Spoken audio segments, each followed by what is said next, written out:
The sun rises. It's a new day of hope, with the same sights of desperation. Rats scour the ground for food, children roam the streets without so much as a thread of clothing about them. Fathers and husbands wander and stumble, a drink in their grasp.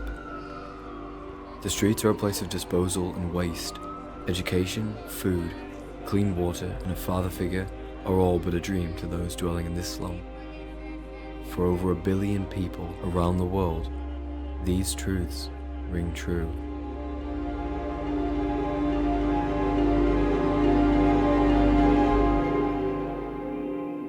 For Micah, these truths rang true. They were life as he knew it. He spent his childhood digging through bins to find even the smallest ration of bread in hopes of filling his empty stomach. He was surrounded by prostitution, sex trafficking, and other crimes that held countless people in bondage with no escape. In this area, it wasn't uncommon for children to be out of education by the 2nd grade to help earn money that their father would more often than not spend on alcohol.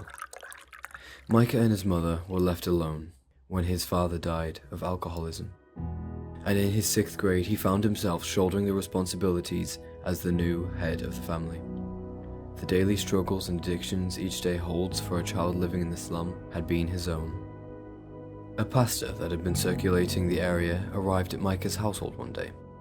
Micah was touched by the words of this pastor, so much so that he decided to place his trust in Jesus.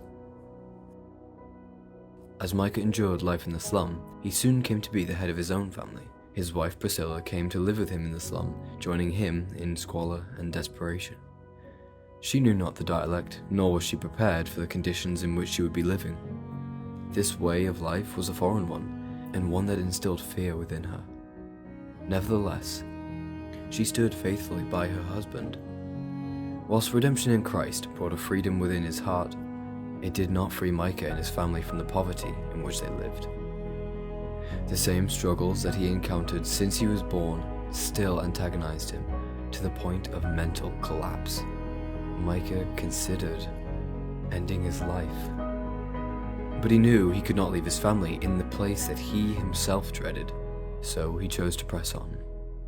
But it would be disingenuous to say that life immediately got better. Micah and Priscilla's son grew sick, but this was the beginning of a new chapter in their lives. Upon finding out that the local church had been praying for his son, Micah was greatly encouraged, even more so when his son miraculously recovered from his illness, causing Micah's faith to grow all the more. Micah's desire to serve the Lord deepened, leading him to study at a Bible college. Priscilla, still settling into the unfamiliar world around her, was reluctant to see Micah go, but knew national missions was the right path for him to take. Again, she remained courageous and faithful.